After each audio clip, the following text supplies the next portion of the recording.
My name is Daisha and welcome to Cosmic Century Live Aboard.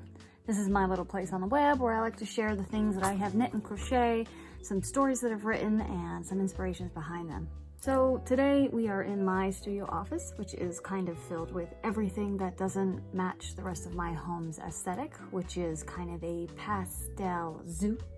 As you can see, there is a lot going on behind me, which I may or may not do a video on someday. Today is not that day. So admittedly, I had other plans for a second video on this channel, but something else hit me hard. Cabin fever. I live along the Gulf Coast of Mississippi, and the heat and humidity during the summer is just rude. And the very few respites that I have from all that heat and humidity, namely the air conditioning and the small above ground pool that we have on the porch, it is ruined every single afternoon by rain. Actually, it starts pretty much exactly when I get off of work. So I had it, and I just had to go somewhere. And off we went. So that said, my solution to try was to pick somewhere where the environment was going to be just different enough, but it was close enough to us where if things didn't go very well, we could just go back home. And for that, I chose Dauphin Island, Alabama. It's a little beach location about 2 hours away from us. Fun fact, I actually used to live in Montgomery, Alabama from the 6th through the 8th grade, and it's where I picked up my particular southern accent that you may hear whenever it decides to come out of hiding. And y'all ain't gonna tell me no different. Of course, I say it was a 2-hour drive, but with the kids, it came closer to 4 after factoring in potty breaks and a hungry baby. But we got there with minimal interruption otherwise. I haven't done a whole lot of exploring since we moved here in 2022 to be near my dad. So the trip was visually and culturally interesting to me. Everything had a southern flavor with a bayou vibe, yet coastal at the same time. For instance, Biloxi is where our airport is, yet I had no idea there was both a Hard Rock and a Margaritaville there, down the road from a big barbecue place with signs that say, slap your mama. So, even though I know the ocean is right here, it's less than 30 minutes from our house, depending on the route taken in traffic. That fact almost never crosses my mind as a beach person because it's not a typical ocean front. The Mississippi Sound is here, so the mixing of river and Gulf waters, plus like all the shipyard infrastructure, it's not really Florida, if you know what I mean. The emerald-colored coastlines, they're like another couple of hours out and closer to Pensacola. But that's a me preference that my kids don't really care about at this point in their lives, and I am grateful that they are grateful for any opportunity they have to get new kinds of fun. So before this trip, I had never used a rental app before, like Airbnb, so my experience here was factoring in how much all those fees and tourism taxes added up to be, and whether the location seemed worth it compared to experiences I've had before with hotels and the like. I used Vrbo, and the host was very nice and communicative. However, I did not do enough research to understand that all breakfast places were closed Sunday and Monday, everything else was closed until 11, and the only grocery place was stocked with limited selections at a 300% upcharge from their normal retail price at Walmart. So I felt a little stranded on the island food-wise and gawked every time my total came up at the registers. In the end, I almost paid what it would have cost for us to go on an all-inclusive cruise for that same amount of time. I accept this was a me problem, and better know how would have mitigated a lot of my griping, and I may have enjoyed myself a little bit more than I did if I'd had a better value, but the kids had a great time, and that is always what matters to me the most. Okay, let's talk about the happy parts of the trip. The ocean to me is always beautiful, and I connect with it spiritually so much. My DNA testing has also confirmed this connection, actually. I'm all coastal, baby. Even my Portuguese side is from the Azores, not so much the mainland. And the rest of my blood, well, if my ancestors didn't live on the ocean coast, they could probably see it from their house. Come to think of it, this may be why I've always felt a bit displaced, having lived in the desert, the Midwest, and inland New England my whole adult life. Maybe I'll remedy that someday. The balcony we had for our rental was a treat. The view was pretty great for the kids to experience the beauty of the beach, sunsets, and also there were some wild weather views. Reflecting on that industrial Gulf bit I was referencing, our skyline actually had a full oil rig city at night. It was like we were looking out onto a metropolitan skyline versus the open ocean as I expected. So it was unexpected, but I can't say that I hated it either. We took the opportunity to teach the kids a little bit about offshore drilling, so it was kind of a homeschooling win of sorts. I'd really hoped to get some relaxing hobby time in while we were there, and I brought a vintage knitting magazine, my DSLR camera, my archaeology Bible and an archaeology course book, plus a pastel beach towel and a blue gift piece I was crocheting. Spoiler alert, I only ended up getting to like 2 rows of one of the crochet projects. I also had hoped to scoop out some of the pirate history of the island, but after doing some online reading, it turns out there wasn't much. Just a bit of opportunistic pirate interest during some of the times of unrest in the area. Despite all that, the daily sunsets and sunrises were gorgeous, and they made my heart happy while I could see them. I did make some progress on a crocheted sweater that I randomly started making right before our trip. I've been wanting something kind of lightweight and breathable since it's so warm here, but the AC is very cold on my shoulders when it is blowing. So I had some yarn from Premier that I had ordered for a project a long time ago, long forgotten by now. It's DK weight, I think it's called Dottie, and I used a larger hook than recommended, an I believe. I was just winging things from the collar down, just like a yoke style type sweater, and so far I'm really happy with its drape and fit. I worked on it in the evening and the next morning while looking out at the coastline. So we had yellow flag conditions for our day at the beach, meaning the water was just a little too rough for the Kims to swim in that much. And that was okay by them though. They had lots of fun with their sand creations. And I did get a little bit of time to work on a gift project that I won't say too much about yet, but I love how it's coming along. I also enjoyed walking along the water after the baby was done getting splashed by the waves a few too many times. She was a good sport, but after a while she'd had enough.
We had a little treat on the way back to the pool. Some beautiful white flowers had bloomed while we were out at the beach. They looked like moonflowers to me, but I'm not really sure what they are and I haven't looked it up. Another little fun fact, I grew up in an Air Force family, and my kindergarten and first grade years were spent in Honolulu, Hawaii, where my parents were stationed. So I have a lot of nostalgia around tropical plant life and beachside buildings that remind me of either Waikiki Beach or the on-base housing where we lived. The condo building we were at, that captured this style very well.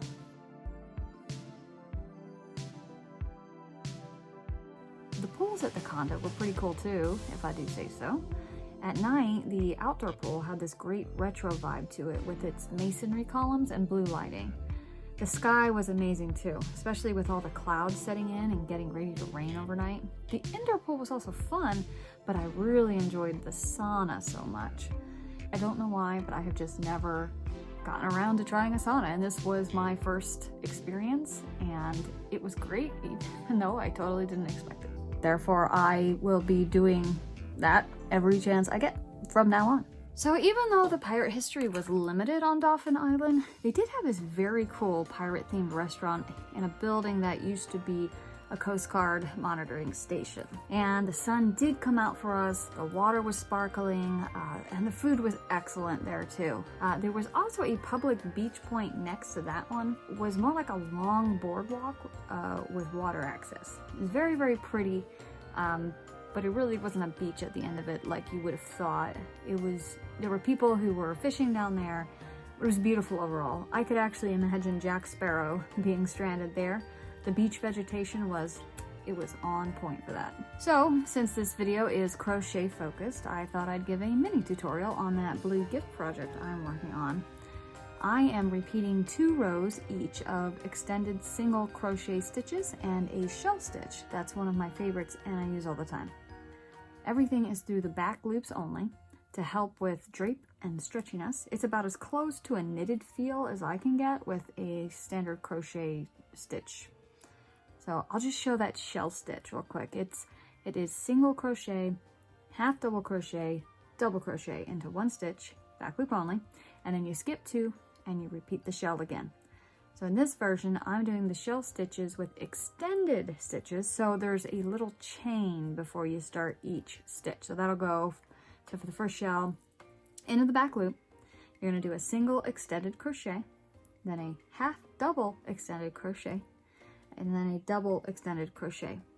You're going to skip the next 2 stitches and repeat into the back loop. So insert your hook into the back loop, draw up a loop, do a little chain, then finish out your single crochet, then back into the same stitch with your hook, draw up a loop, do a little chain, then do a half double, and then you do it one more time, hook in, draw up a loop, little chain, and then you do your double crochet. Skip the next 2 stitches and repeat.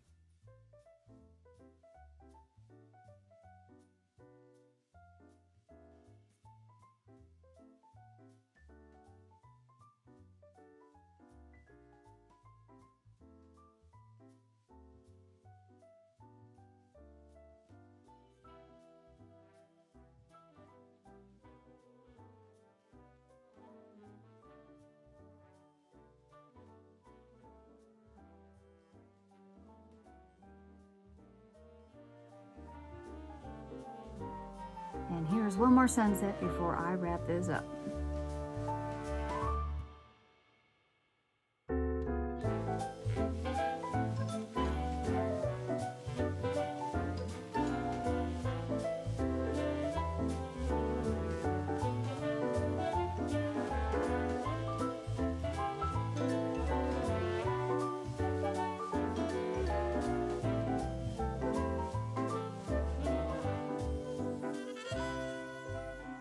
So before I get done with this video, I did want to kind of show you the progress that I made on that orange sweater.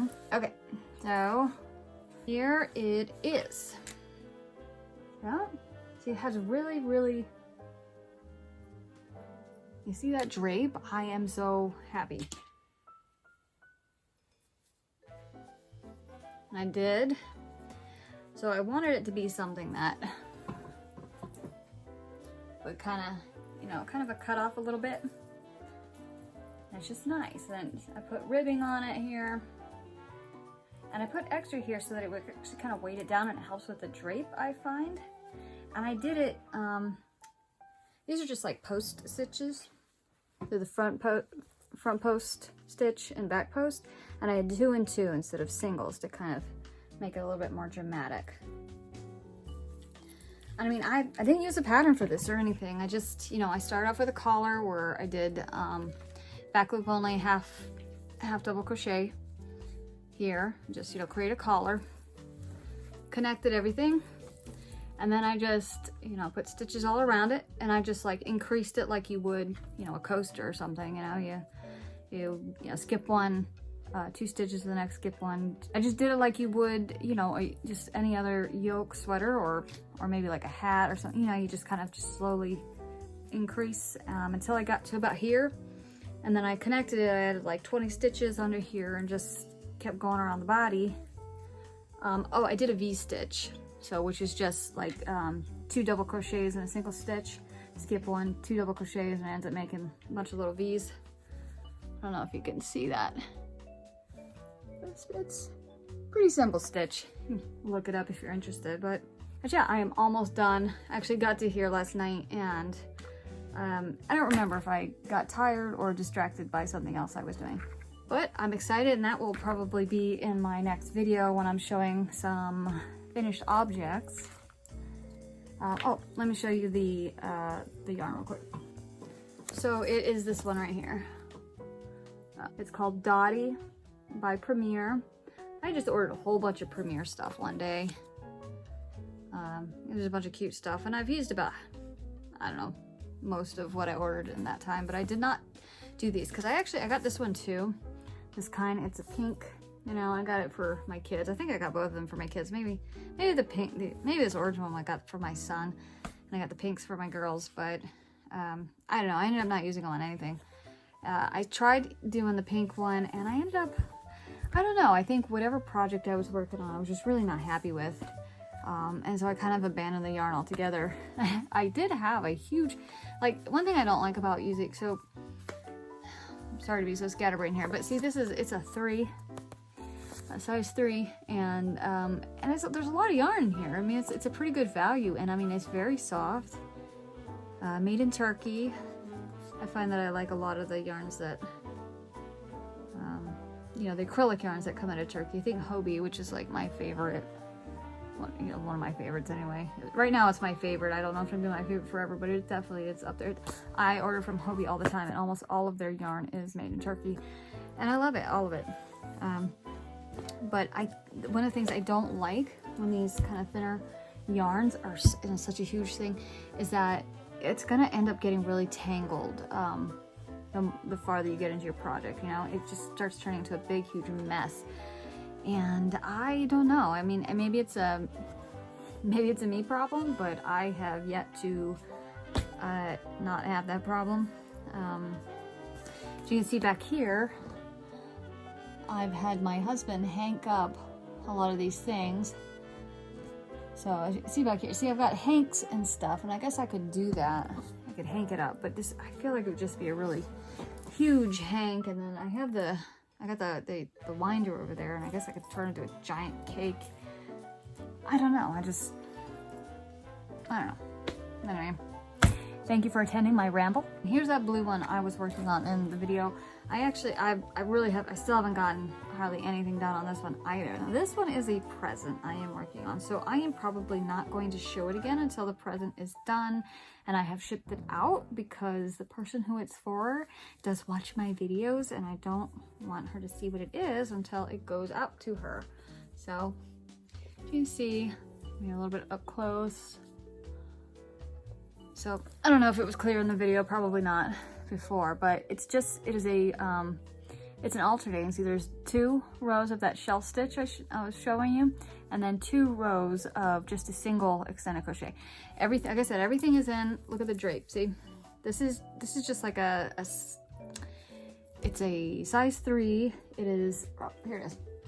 It's Hobie, my Hobie. It's acacia. I don't know if that's how you say it, if it's acacia or acacia. My name is actually spelled D-A-C-I-A, very similar to that. So if you do that and put a D, that's my name. And I pronounce it Dacia, so I see this and I think acacia, but it might be acacia, I don't know. It is a 50-50, well, 51 acrylic, 49% cotton. And I love it. I've made, like, let's see. In my Summerween video, I showed this, you know, my spooky blanket here, and it's made with that same yarn, and I just love it.